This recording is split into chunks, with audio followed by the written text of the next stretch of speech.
जो मेरा अस्सलाम वालेकुम सत श्री अकाल केम छो नमस्कार का जो एक तरीका है वो पूरे हिंदुस्तान को अंदर ले लेता है।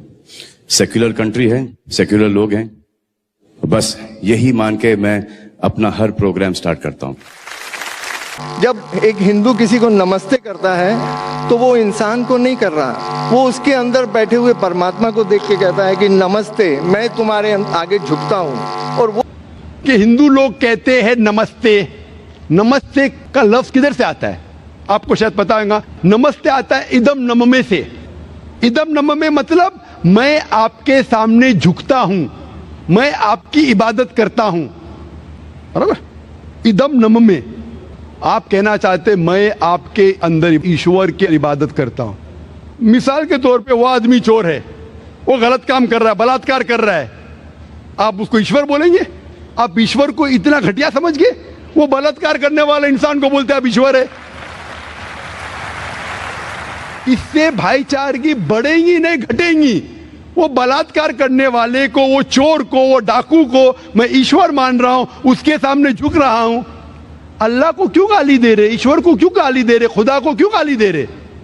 इस्लाम में, इस्लाम की भी आपने मिसाल दी, इस्लाम में हम कहते अस्सलामु अलैकुम, अल्लाह ताला से फरमाते इस इंसान पे सलामती दे। चाहे वो अच्छा इंसान है तो भी सलामती देने की बात अच्छी है, चाहे वो चोर या डाकू हो, मैं बोलूंगा अस्सलामु अलैकुम, मैं कह रहा हूं या अल्लाह, या रब, या खुदा, या ईश्वर, या भगवान, इस डाकू पे रहमत फरमा। कुछ बुरी बात है ना? मैं अल्लाह को गाली दे रहा हूं, उसके लिए दुआ दे रहा हूं कि तू गलत काम छोड़ और सही रास्ते पे आ। अगर मैं उसको खुदा मानूंगा तो खुश हो जाएगा, वो और चोरी करेगा, वो और बलात्कार करेगा। कोई भी धर्म में ही नहीं सिखाता। ये धर्म के मानने वाले अपनी खुद की इजाज करते हैं, इसे कहते हैं इनोवेशन, बिदात। जिस तरीके से खुदा ने सिखाया है कि उसकी इबादत करे, उसी तरीके से हमें करना चाहिए। तब्दीली लाएंगे, हम समझ रहे हैं कि भाईचारा बढ़ेगा, भाईचारा नहीं बढ़ेगा, भाईचारा घटेगा। आपने मुझे शुरुआत में नमस्ते कहा। नमस्ते, नमस्ते के क्या मानी है भाई साहब, आप बोल सकते हैं? नहीं पता क्या मानी है? माइक्रोफोन ऑन कीजिए जरा भाई साहब का।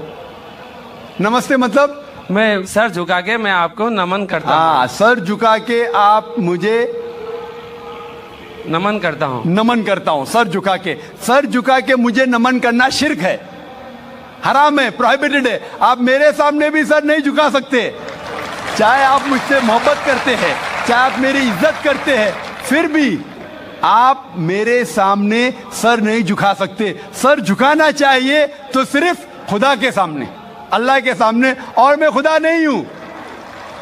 आप जानते हैं, आप मेरी इज्जत कर सकते हैं, मेरी बात जो मैं कहता हूं उसके ऊपर अमल कर सकते हैं, लेकिन आप मेरे सामने सर नहीं झुका सकते। इसीलिए मैं जवाब में आपको कहूंगा अस्सलामु अलैकुम, आप पे सलामती हो, आप पे सलामती हो। आप समझे ना? मैं आपके सामने झुक नहीं सकता हूं। ये सिर झुकेगा तो सिर्फ अल्लाह के सामने, सिर्फ खुदा के सामने। तो आपने बड़प्पन में मुझे कहा, लेकिन अगर गलत चीज कहा तो मैं वापस से जवाब नहीं दे सकता हूं, क्योंकि मैं जानता हूं जो लोग नहीं जानते वो ऐसे हरकत कर सकते हैं। मिसाल के तौर पे, एक महीना पहले मैं जब बॉम्बे एयरपोर्ट पे था तो एक औरत, हिंदू खातून, मुझे पूछी कि आप डॉक्टर जाकिर नाइक है? आयु डॉक्टर जाकिर नाइक? मैंने कहा जी हाँ। ओ, मैं आपका रोज प्रोग्राम देखती हूँ, मैं दुबई से 25 साल के बाद बम्बई में आ रही हूँ, 25 साल के बाद हिंदुस्तान में आ रही हूँ। उसके सिर पे टीका था, हिंदू औरत थी, बोलती मैं आपके प्रोग्राम देखती हूँ और बहुत अल्हम्दुलिल्लाह तारीफ करने लगी, सारी तारीफ अल्लाह की है, मैं कुछ भी नहीं हूँ। और फिर कहने लगी कि मैं तुम्हारे पैर छूना चाहती हूँ। मैंने कहा कि ये गलत है, शिर्क है। तो बोले क्यों? वही जवाब मैंने दिया, आप जो भी कहो मैं आपकी बात मानूंगी। तो मैंने कहा आप कुरान मजीद पढ़िए, कुरान मजीद पढ़िए और इसके ऊपर अमल कीजिए। और मैंने तकरीर दी है similarities between Islam and Hinduism, इस्लाम और हिंदुइज्म में यकसानियत, और साबित किया है कि हिंदुइज्म में भी लिखा है कि आप सिर्फ एक ईश्वर की इबादत करना चाहिए, जितने ऋषि आने वाले उनमें मानना चाहिए, और मोहम्मद सल्लल्लाहु अलैहि वसल्लम में भी। तो आपको अगर कुरान और वेदा पे अमल करना चाहिए जो यकसा है, आपको एक खुदा में मानना पड़ेगा और आखिरी पैगंबर मोहम्मद सल्लल्लाहु अलैहि वसल्लम पर। अगला सवाल माइक नंबर 1 से। I am Dr. Vivek Kumar Tiwari. I am a dentist by profession. Thank you, Dr. Zakir, for such a nice presentation. आपने आज यहाँ पे जो इस्लाम में खलातीन की पोजीशन की बात की, आपने कहा कि मर्दों को और औरतों को इस्लाम में बराबर का दर्जा दिया गया है।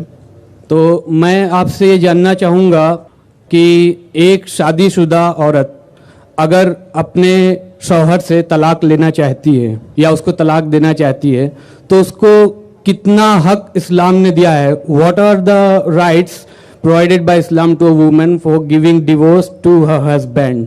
भाई का सवाल है कि इस्लाम में खवातीन का कितना हक है कि वो अपने शोहर को डिवोर्स दे सके। डिवोर्स के अगर आप अलग तरीके देखेंगे इन नटशेल, एक है by mutual consent of husband and wife. दोनों अगर चाहते हैं कि अलग हो जाए तो हो सकते हैं। तरीका मैं बता दिया हूँ, तरीका तो पहले बता दिया हूँ, लेकिन कितने डिफरेंट स्टाइल्स। तरीका तो एक ही है, लेकिन अगर मियाँ बीवी राजी है या नाराजी है उसके 5 तरीके। पहला है कि मियाँ बीवी राजी तो प्रॉब्लम ही नहीं। दूसरा तरीका, शोहर देना चाहता है अपने तरफ से तो उसको इख्तियार है। तीसरा, अगर निकाहनामा में लिखा हुआ है कि औरत बीवी भी देना चाहती तो दे सकती है, तो वो भी दे सकती है एक तरफा, लेकिन उसको इख्तियार जब होगा शादी के वक्त। इस्लाम इजाज़त देता है कि शादी के वक्त आप कोई भी कॉन्ट्रैक्ट कर सके जो जायज़ है, जायज़ कॉन्ट्रैक्ट। मिसाल के तौर पे आप ये नहीं कह सकती जो फ़र्ज़ है वो आप नहीं कह सकती का शोर नहीं करना चाहिए, नमाज़ पढ़ना फ़र्ज़ है, वो नहीं लिख सकती मेरा शोर नमाज नहीं पढ़ना चाहिए, वो जायज़ नहीं। मिसाल के तौर पे जो हराम है वो नहीं कह सकती, शराब पीना हराम है, वो ये नहीं कह सकती कि मेरे शोहर को शराब पीना चाहिए, अलाउड नहीं। लेकिन जो ऑप्शनल है, जो मुबाह है, मिसाल के तौर पे तलाक देने का हक मर्द का है, तो ये हक अगर मर्द बोलता है कि मैं मेरी बीवी को देता हूँ, इसे कहते हैं तलाक के तहफ़ीज़ या इस्मा, ये इजाज़त है। अगर शादी के निकाहनामा में औरत कहती है कि मुझे भी हक होना चाहिए तलाक देने का, तो ये भी जायज़ है। तीसरा तरीका। चौथा तरीका, अगर निकाहनामा में औरत ने नहीं लिखा और अगर वो शोहर से अलग होना चाहती तो वो शोहर से कह सकती please I want to separate, मैं अलग होना चाहती हूँ, और शोहर बोलेगा ठीक है आप मुझे नहीं चाहती, मैं आपको आज़ाद करता हूँ, इसे कहते हैं खुला। और आखिरी तरीका, अगर बीवी ने नहीं लिखा निकाहनामा में कि वो तलाक दे सकती, या शोहर को कहने के बाद वो तलाक नहीं देता है, एक आखिरी तरीका है जिसे कहते हैं निकाह फस्क। अगर शोहर उस पर जुल्म कर रहा है, उसको हक नहीं दे रहा है, वो काजी के पास जाके निकाह फस्क कर सकती है, इसे कहते हैं नलिफिकेशन ऑफ मैरिज, निकाह फस्क। ये 5वां तरीका है। तो खवातीन के भी हुकूक है किस तरीके से वो शोहर से अलग हो सकते। Hope the answer the question.